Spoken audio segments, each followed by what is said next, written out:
우리를 어떻게 그분의 백성으로 만들어가는지 보기 위해 이곳에 모인 말씀 공동체입니다. 우리 모두 이 사실을 기억합시다.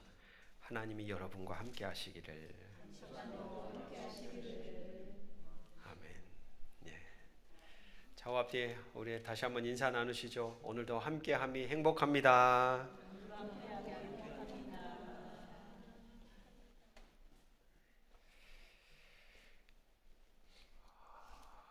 일단은 일부분이 필요합니다. 무슨 말이냐? 신앙이라는 건 한 영역이 필요한 것 같아요. 7일이 존재하지만 그 중에 하루, 주일이 있죠. 분명히 일부분이 할애됐는데 신앙은 참 힘이 있는 게 일부분으로 끝나는 게 아니라 그게 점점 확장되어 가는 거죠. 주일 하루만이 아니라 나머지 6일도 주의 날이 되도록 살아가는 거. 어쩌면 저와 여러분들도 신앙의 여정을 걸어가며 부단히도 우리는 싸웁니다. 예수님이 다스리는 영역이 일부분에서 자꾸 마치 사도행전의 역사처럼 영토 확장이 일어나는 거예요.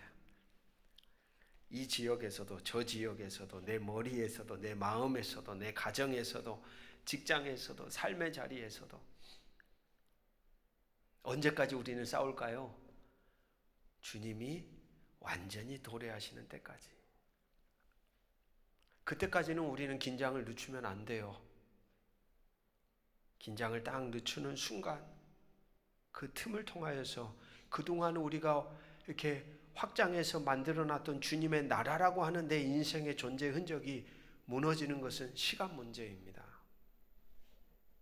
그래서 성경은 우리에게 자꾸 얘기하죠. 깨어 기도하라고. 깨어 있으라고. 깨어서 우리를 지키라고. 여러분들에게 이 주일이 소중한 날이 되기를 주의 이름으로 축복합니다. 기대도 있고 갈망도 있고 일주일 동안 정신없이 살잖아요. 눈뜨기가 바쁘게. 치열하게 많은 일들과 상황, 문제 속에 이렇게 막 쳇바퀴 돌듯이 우리가 막 이렇게 걸어오다가 오늘은 나를 세워주시는 날, 오늘은 나를 멈춰 세우셔서 하나님이 이렇게 안아주시는 날, 오늘은 나를 신앙의 공동체 안에서 만나는 이들과 연결되어 이렇게 잡아주시는 날. 다양한 경험들이 기대가 오늘 우리에게 필요하죠. 그래서 어떻게 보면 이 주일 드리는 공예배, 주일 예배는 우리의 호흡과도 같은 날이라고 저는 생각합니다. 그 날로 나머지 날도 살게 하시는.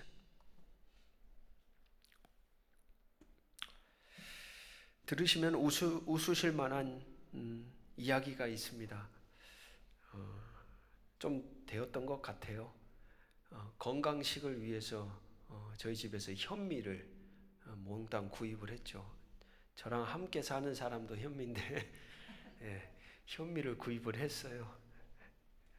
가지고 의기양양하게 이걸로 맛있는 건강식을 만들어 보리라. 현미를 똑같이 쌀처럼 씻어가지고 압력솥에 딱 넣은 다음에 불을 딱 켜고 칙칙칙칙칙칙칙 소리가 나길래 한 5분 정도 지나서 딱 끄고 이제 밥 먹을 준비가 됐다. 그러고 나서 이제 밥솥 뚜껑을 딱 연 다음에 그 현미를 딱 담아가지고 맛은 괜찮나 하면서 제가 이걸 살짝 떠먹어 봤는데 이게 웬일입니까? 뭔 자갈이 씹히는 거예요. 자갈이. 현미 원래 그런 밥 아니었어요? 약간 생쌀이 씹히는 듯한 느낌. 나중에 알았습니다. 현미는 물에 한참 동안 담궈놔야 된다는 걸. 요즘에 또 현미밥을 먹고 있어요. 저희 가정이.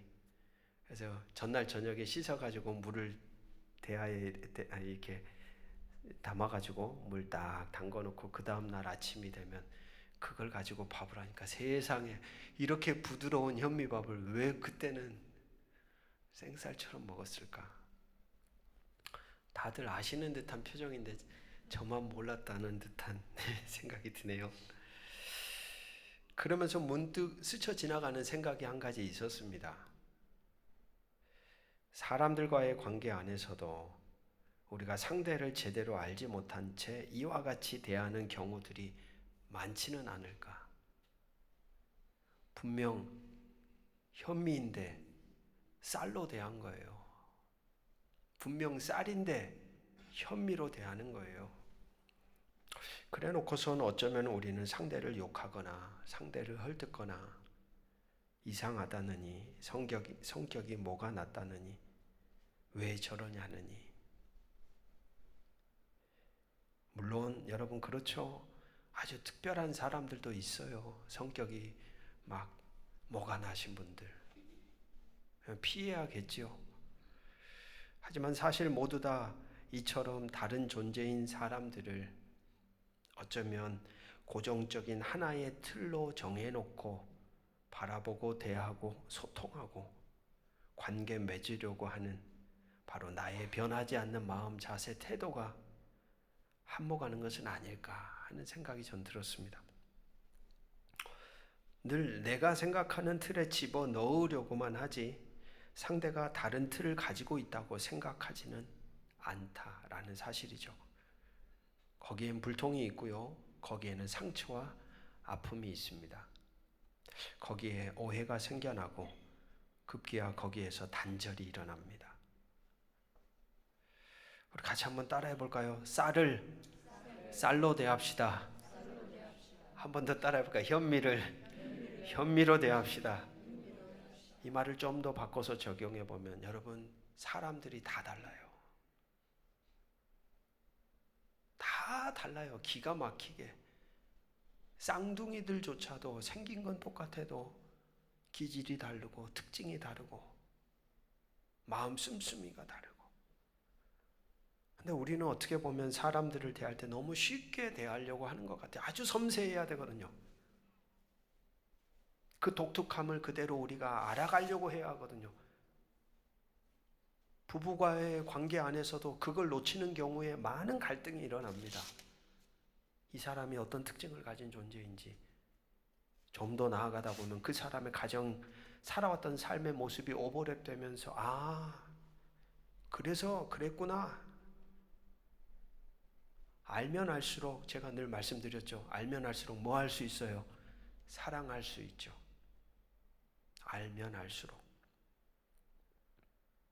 다양한 사람들을 좀 더 깊이 알아가고 이해하고 연결되어 관계를 맺어 가십시오.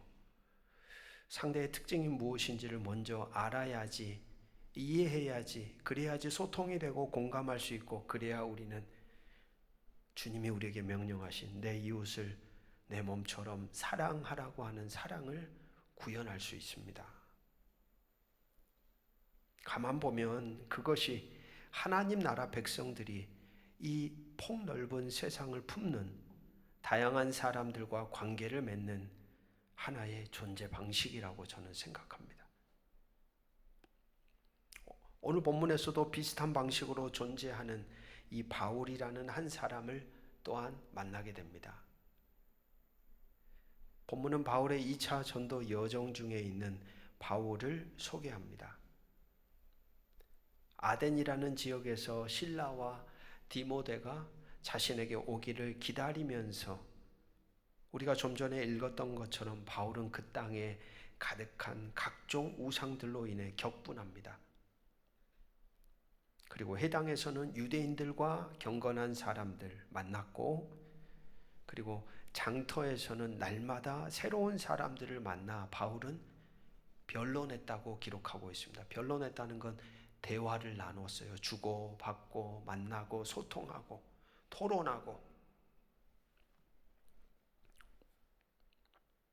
16절 말씀을 보면 바울이 아덴에서 그들을 기다리다가 그 성에 우상이 가득한 것을 보고 마음에 격분하여 17절 회당에서는 유대인과 경건한 사람들과 또 장터에서는 날마다 만나는 사람들과 변론하니. 날마다 만나는 사람들과 변론하니. 바울의 이러한 흔적을 바라보며 바울 안에 불이 있다는 걸 느낍니다. 뜨거운 마음이 있는 거예요. 뜨거운 마음이. 그래서 그는 그에게 주어진 시간을 그들을 향해서 할애합니다.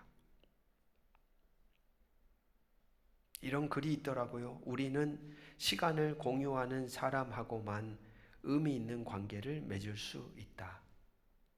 특히 사랑은 내 시간을 상대방에게 기꺼이 건네주는 일이다. 우리 같이 한번 따라해 볼까요? 시간을 기꺼이 건네준다. 기꺼이 건네주는 게 사랑이에요. 가끔 자녀들이 아빠 뭐 해줘? 그럴 때 내 시간을 써야죠. 시간을. 사랑이에요. 그러니까 추상적인 사랑이 이 문장 안에서 구체적으로 보이는 것 같아요. 내 시간을 기꺼이 누군가 뭔가를 요청했을 때 기꺼이 내어주는 것, 그게 사랑이에요. 오늘 우리가 지금 하나님께 기꺼이 뭘 내어드리고 있어요? 우리의 시간이에요. 이 한 시간이라는 시간을 기억하며 하나님께 우리는 기쁨으로 그냥 이 자리에 서 있어요. 이것 자체가 지금 우리가 하나님께 뭐라고 표현하고 있는 거예요? 사랑합니다. 사람들을 만나고 연결되고 그 안에서 나의 시간을 기꺼이 내주는 일, 바로 그게 사랑인 것이죠. 사도 바울이 꼭 그런 것 같습니다. 그는 그에게 허락된 인생의 시간을 온전히 하나님의 나라의 확장을 위해서 다 쏟아내고 있어요. 그는 기꺼이 하나님의 영의 감동에 의해서 깨달음을 주실 때마다 언제든지 멈춰서지 않고 감동을 주시는 순간 다 기꺼이 드려요. 네 하나님, 네 하나님, 내가 나아갑니다. 바울은 하나님을 사랑하는 사람이었고, 그리고 자신 곁에 선 사람들을 사랑하는 사람이었습니다. 사랑하는, 오늘 이 자리에 함께하는 사랑하는 말씀의 동역자 여러분, 오늘 여러분의 시간을 기꺼이 건네주는 대상이 누구입니까? 누가 있습니까? 그 사랑을 하나님은 우리를 통하여 만들어가기를 원하십니다. 특히 아덴 지역에는 유명한 두 학파 철학자들이 있었습니다. 바울은 그들에게 설교를 하기 시작합니다. 22절, 23절을 우리 같이 한번 읽어보겠습니다. 22절, 23절 시작. 바울이 아레오바고 가운데 서서 말하되 아덴 사람들아 너희를 보니 범사에 종교심이 많도다. 내가 두루 다니며 너희가 위하는 것들을 보다가 알지 못하는 신에게라고 새긴 단도 보았으니 그런즉 너희가 알지 못하고 위하는 그것을 내가 너희에게 알게 하리라. 사도 바울이 하는 말 표현 가운데 눈에 딱 들어오는 대목이 뭐였냐면 너희를 보니 범사에 종교심이 많도다. 너희를 뭐 했다 그래요? 보니. 그리고 23절에도 똑같습니다. 내가 두루 다니며 너희가 위하는 것을 뭐 하다가? 보다가. 바울은 자신이 가진 하나님 나라 복음이라는 것을 무조건 선포하거나 무조건 알리거나 만나는 모든 이들에게 똑같이 앵무새처럼 그것을 같은 말을 반복하지 않습니다. 사도행전에 총 바울의 설교가 8개가 등장합니다. 대상들이 유대인들도 있었고 이방인들도 있었고, 그런데 대상 따라 상황 따라 바울이 전하는 메시지의 내용이 달라졌다는 점입니다. 이렇게 말하지 않는 거예요. 나는 하나님 말씀을 그대로 전하는 거야. 너네들이 알아서 듣든지 말든지 소화하든지 말든지 회심하고 돌아서든지 말든지 알아서 해. 이렇게 말하지 않았다는 거예요. 바울은 이런 고민을 했던 것 같습니다. 아덴이라는 그 지역에 딱 들어가서 사람들을 만날 때마다 막 그냥 하나님 나라, 당신 예수를 믿으십시오 그러면 복을 얻을 겁니다, 이렇게 일방적으로 얘기하지 않은 거예요. 이 보다가라는 단어 앞에서 바울이 얼마나 그 아덴에 사는 사람들을 알아가려고 했을까.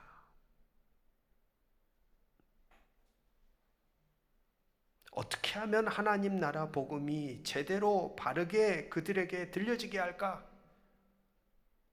어떻게 하면 바르게 전달할 것인가? 그래서 먼저 이 바울은 그 땅을 천천히 돌아본 거예요. 바라본 거예요. 관찰하며 알아갔다는 거예요.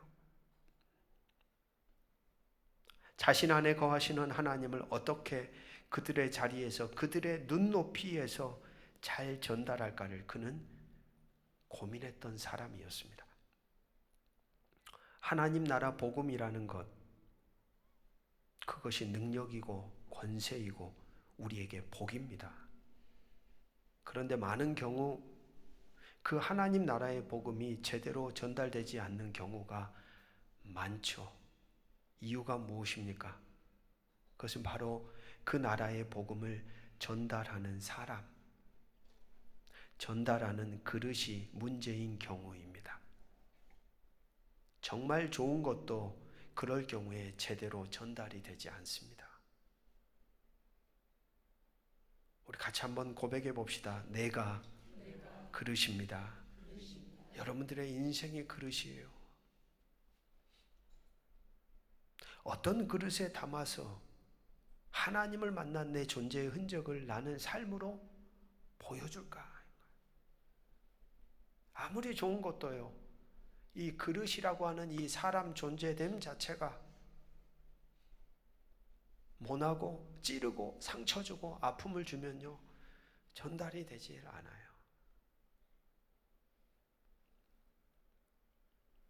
정말 좋은 것도 제대로 연결이 되지 않는다는 말입니다. 여러분, 이 말은 성도들이라는 한 존재의 존재됨이라는 그릇 삶이 얼마나 중요한지를 우리에게 알려줍니다. 자주 말씀드렸죠. 하나님은 우리를 통하여 자신을 드러내십니다. 기적적으로 행하실 일은 하나님의 영역이에요. 그러나 나머지 우리의 일상과 삶의 자리에서 하나님은 누구를 통하여 일하시냐면 하나님이 거하시는 사람들을 통해 일하십니다. 우리 각각의 존재의 가치가 그만큼 중요한 거예요. 그런 부분에서 바울은 자신 안에 담겨진 그릇을 최선으로 준비하는 사람으로 혹시 행여라도 왜곡될까봐 바르게 전달되지 않을까봐를 고민했던 사람입니다. 그래서 그는 복음을 듣는 사람들을 먼저 알아가려고 했었던 거예요. 이 사람들은 누굴까? 오늘 우리도 많은 사람들을 만날 때 그 상대에 대해 알아가기보다 먼저 내 소리를 막 쏟아내는 경우가 있잖아요. 사실 가장 중요한 것은 먼저 서로를 알아가는 겁니다. 먼저 상대를 알아야 바르게 전달하는 것이죠. 앞서서 말씀드린 것처럼 쌀인지 현미인지 뭔지 구분해야 한다는 것입니다. 식물에 물을 주기 전에 핑거 테스트를 꼭 합니다. 흙을 읽고 느껴야 하거든요. 화초를 키우거나 정원을 가꾸는 사람들이 종종 하는 말입니다. 핑거 테스트, 손가락으로 뭔가 테스트를 한대요. 어떤 테스트일까요? 눈으로 대충 흙을 살펴보고 어림짐작으로 물을 주면 너무 많이 주거나 적게 줄 수 있기 때문에 이 식물의 뿌리를 움켜쥐고 있는 토양의 상태를 뭘로 만지는 거예요? 손으로 이렇게 직접 만져보는 거예요. 가지고 진짜 이 안에 지금 물기가 촉촉한지 아니면 말라있는지를 직접 맛을 보는 거예요. 손으로.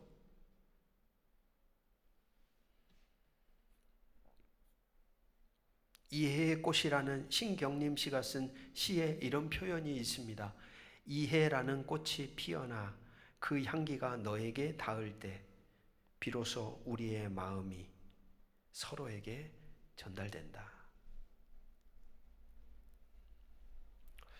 오늘 우리는 우리 곁에 있는 사람들을 얼마나 직접 매만지고 접촉하고 알아가기 위해 노력하고 있는가? 얼마나 더 열린 마음으로 알고 배우고 소통하려고 마음으로 노력하며 관계를 맺어가고 있는가? 그리고 거기서 좀 더 나아가 오늘 우리는 우리가 발딛고 살아가는 이 세상을 얼마나 알고 얼마나 알아가려고 노력하고 있을까요? 소통이나 알아감 없는 일방적인 선포는 아닌가 돌아보게 되는 것이죠. 지금은 별로 없지만 예전에 예수천당 불신지옥을 외치며 시장을 걸어 다니시는 분들을 종종 보곤 했습니다. 정말 대단한 열정이지요. 그러한 메시지를 듣는 사람들이 하지만 어떤 마음과 어떤 생각과 어떤 상태에서 어떤 특징을 가진 이들인지에 대한 알아감 없는 선언은 도리어 사람들에게 반감을 주고 도리어 하나님의 존재를 더욱더 왜곡시켜 만들어가는 경우들이 많습니다. 인생을 살아가다 보면 가장 쉬운 게 일방통행입니다. 그냥 나만 말하면 되는 거예요. 위에서 아래로 나누는 대화법 가장 쉬운 거예요. 그냥 너가 수용하든 말든 그냥 그게 가장 쉽지요. 상대가 뭐라고 하든 말하든 상관하지 않고 자기 소리만 내는 사람들. 하지만 여러분, 아침마다 읽어가는 사도행전의 말씀을 가만히 따라가다 보면 거기서 보게 되는 게 하나님 나라의 선언이 일방적이지 않다라는 것을 발견합니다. 오히려 대화를 나눕니다. 소통하려고 하는 거예요. 그것이 교회가 세상을 대하는 방식이며 성도된 우리가 사람들과 관계 맺는 방식이 아닐까 저는 생각합니다. 그런 측면에서 오늘 바울의 이와 같은 존재 흔적은 오늘 우리에게 던지는 의미가 큽니다. 사람마다 지역마다 다르게 그들을 이해하고 알아가고 그에 맞춰서 하나님 나라의 복음의 메시지를 전하였다라는 거죠. 그렇게 오늘 우리도 상대를 세상을 알아가려는 마음과 자세, 태도 바로 그것이 오늘 우리에게 열린 마음이 우리에게는 필요한 것입니다. 23절부터 31절까지는 바울의 아레오바고 설교문입니다. 한편의 설교예요, 설교. 그 설교를 우리가 같이 한번 소리내서 읽어보면 좋겠습니다. 23절부터 31절입니다. 그래서 아까 읽지 않았는데요. 바울이 어떤 이야기를 하는지 우리가 쭉 소리내서 함께 읽어보겠습니다. 시작. 내가 두루 다니며 너희가 위하는 것들을 보다가 알지 못하는 신에게라고 새긴 단도 보았으니 그런즉 너희가 알지 못하고 위하는 그것을 내가 너희에게 알게 하리라. 우주와 그 가운데 있는 만물을 지으신 하나님께서는 천지의 주제시니 손으로 지은 전에 계시지 아니하시고 또 무엇이 부족한 것처럼 사람의 손으로 섬김을 받으시는 것이 아니니 이는 만민에게 생명과 호흡과 만물을 친히 주시는 이심이라. 인류의 모든 족속을 한 혈통으로 만드사 온 땅에 살게 하시고 그들의 연대를 정하시며 거주의 경계를 한정하셨으니 이는 사람으로 혹 하나님을 더듬어 찾아 발견하게 하려 하심이로되 그는 우리 각 사람에게서 멀리 계시지 아니하도다. 우리가 그를 힘입어 살며 기동하며 존재하느니라. 너희 시인 중 어떤 사람들의 말과 같이 우리가 그의 소생이라 하니 이와 같이 하나님의 소생이 되었은즉 하나님을 은이나 돌에다 사람의 기술과 고안으로 새긴 것들과 같이 여길 것이 아니니라. 알지 못하던 시대에는 하나님이 간과하셨거니와 이제는 어디든지 사람에게 다 명하사 회개하라 하셨으니 이는 정하신 사람으로 하여금 천하를 공의로 심판할 날을 작정하시고 이에 그를 죽은 자 가운데서 다시 살리신 것으로 모든 사람에게 믿을 만한 증거를 주셨음이니라 하니라. 아멘. 아덴이라는 지역을 가만히 돌아다니다가 바울이 발견한 건 뭐였냐면 독특한 제단을 하나 본 거예요. 이름표에 이렇게 붙어 있는 거예요. 알지 못하는 신. 그러니까 이 아덴 사람들이 참 지혜롭죠. 신을 다 알 수는 없잖아요. 자기들의 눈앞에 보이는 그리스 다양한 신들이 있는데 그 신들을 제사하는 자리도 있고 행여라도 있었는데 없는 신처럼 여기는 누를 범할까봐 제단을 하나 만들어 놓고 거기에다가 알지 못하는 신. 어떨 국리를 마련하는 거예요? 빠져나갈 국리를 마련하는 거예요. 사도 바울의 눈에는 그게 딱 보였던 거예요. 이 사람들이 살아가는 삶을 가만히 관찰하다 보니까 이거구나 이걸 가지고 뭐 하면 좋겠다. 하나님을 소개하면 좋겠다는 거예요. 그래서 말씀드린 대로 알지 못하는 신에 대해서 너네들 알지 못하는 신이 있지. 그 신이 누군지 내가 알려줄게. 이러면서 하나님이라는 존재를 설명합니다. 그렇죠. 상대를 알면 우리 안에 있는 살아계신 하나님을 우리가 어떻게 전해야 하고 어떻게 연결될지를 길을 보여주시는 것 같은 느낌이에요. 아는 게 먼저예요. 상대를 아는 것이. 그래서 사도 바울은 이야기합니다. 하나님이 만물을 지으셨다. 지으셨기에 그분이 만물의 주제가 되신다. 만물의 주인이시기에 그분은 손으로 지은 물질로 지어진 건물 안에만 계시지 않는다. 하나님은 오늘 이곳에도 계십니다. 그러나 하나님은 우리가 살아가는 일상 삶의 자리에도 여전히 존재하십니다. 신전 안에 가두어진 하나님이 아니라는 거예요. 모든 곳에 계시는 하나님을 분명하게 가르쳐주고 있죠. 계속해서 말합니다. 아무것도 부족함이 없는 분이시기에 그분은 사람의 손으로 즉 물질적인 것을 통하여 섬김을 받지 않는다. 받을 필요가 없다는 거예요. 도리어 하나님은 풍성한 자비와 능력으로 모든 사람들에게 같이 한번 선포해 봅시다. 생명과 호흡과 만물을 주십니다. 네. 하나님이 그런 분이시다라는 걸 설명합니다. 그리고 말합니다.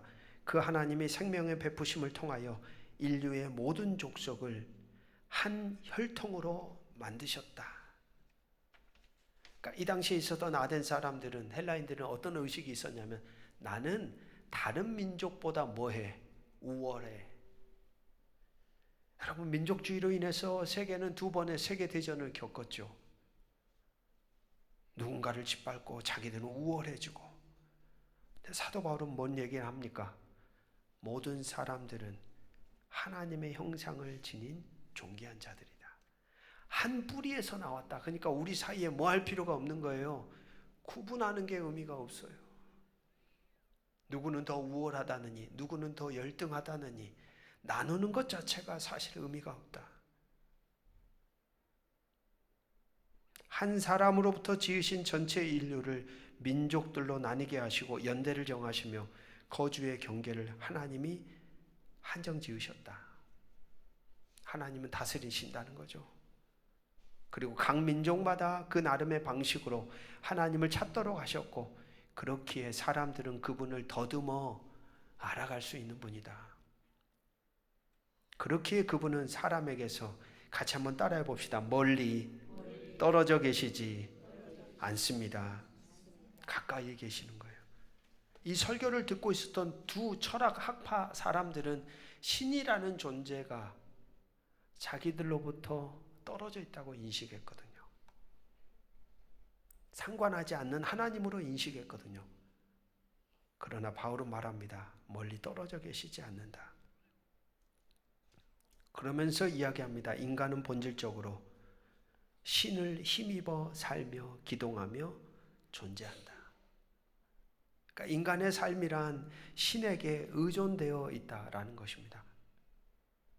그러면서 당시 주전 3세기의 스토아 철학자였던 시인 아라투스의 말을 인용합니다. 우리가 그의 소생이다. 세상 다른 어떤 존재와 다르게 인간은 신과의 특별한 관계를 영위하는 존재임을 풀어갑니다.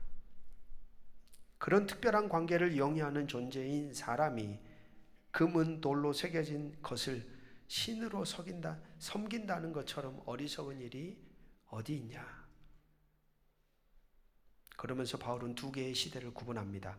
알지 못하던 시대, 그리고 그리스도 예수를 통하여 계시된 시대. 알지 못했을 때에는 하나님이 그 책임을 묻지 않으십니다. 하지만 이제는 때가 다르다는 거예요. 죽었다가 부활하신 예수 그리스도를 통하여 하나님은 그 한 존재를 통하여 천하를 공의로 심판하실 것이다. 그 한 존재를 믿을 수 있는 증거는 그 예수가 부활하셨기 때문입니다. 라고 설명합니다. 이렇게 설교는 마쳐집니다. 그리고 나서 사람들의 반응이 갈려지죠. 32절부터 34절을 보면 부활을 듣고 어떤 사람들은 조롱을 하고 어떤 이들은 다시 한번 들어보고 싶다고도 하고, 그리고 34절 마지막 절입니다. 몇 사람이 그를 가까이 하여 믿으니 그 중에는 아레오바고 관리 디오누시오와 다말이라 하는 여자와 또 다른 사람들도 있었더라. 바울의 이 장황한 설교를 듣고 사람들의 반응이 엇갈리고 있습니다. 소수의 몇몇 사람들만 바울 편에 서서 개종자로 바뀌어졌습니다. 우리는 사도행전 17장에서 데살로니가에서 시기하는 유대인들이 폭력배를 동원하여 바울과 실라를 쫓아내는 것을 보았습니다. 그리고 이어지는 베레아 지역에서는 뜻밖의 유대인과 이방인들이 개종하는 모습을 또한 보았습니다. 사도행전은 우리에게 뭔가를 말하고 있죠. 무엇입니까? 결과는 우리의 영역이 아닌 거예요. 우리가 만들어내는 열매가 아닌 거예요. 하나님 나라 백성들은 하나님의 섭리, 하나님의 영역, 하나님의 신비임을 인정하며 결과물로 실패다, 성공이다 가릴 수가 없습니다. 오직 하나님 나라 백성된 우리의 본분은 무엇입니까? 얼마나 자기 존재를 깨닫게 하신 하나님 말씀에 순종하며 살아가는가? 얼마나 하나님 말씀을 온전히 곁에 선 이들에게 나의 삶을 통하여 바르게 보게 하고 바르게 듣도록 선포했는가? 어떤 결과를 냈느냐로 평가되지 않고 하나님의 말씀을, 하나님의 뜻을 어떻게 순종하며 삶으로 선포하였는가? 바로 그걸로 우리의 삶은 평가를 받는 것이죠. 말씀을 정리합니다. 상대에 대한 바른 이해와 알아감 없이는 여러분, 우리 안에 있는 그 어떤 소중한 것도 제대로 전달되기가 어렵습니다. 그동안 우리는 어쩌면 우리 안에 있는 것을 부단히도 말했을지 모르지만 상대가 선 자리에서 상대가 이해할 수 있도록 그들을 알아가는 시간들이 우리에게는 너무나 필요합니다. 우리 곁에 선 이들을 더욱더 깊이 넓게 만나 배워가고 이해하고 알아가는 여정을 만들어 가십시오. 그 안에서 우리 안에 살아계신 하나님도, 그 관계 안에서 우리 안에 거처 삼으신 예수님도, 우리 안에 품어진 하나님의 뜻도 어느 순간인가 전달이 될 것입니다. 그런 존재의 그릇을 우리의 인생으로 만들어 갑시다. 그래서 우리를 통하여 하나님 나라 복음이 정말 이 시대에 필요한 이들에게 다양한 삶에 부딪혀 울려 퍼져가기를, 그래서 그들도 살아계신 하나님 안에서 살아가는 축복을 누리는 복된 열매들이 되어져 가기를 주의 이름으로 축복합니다.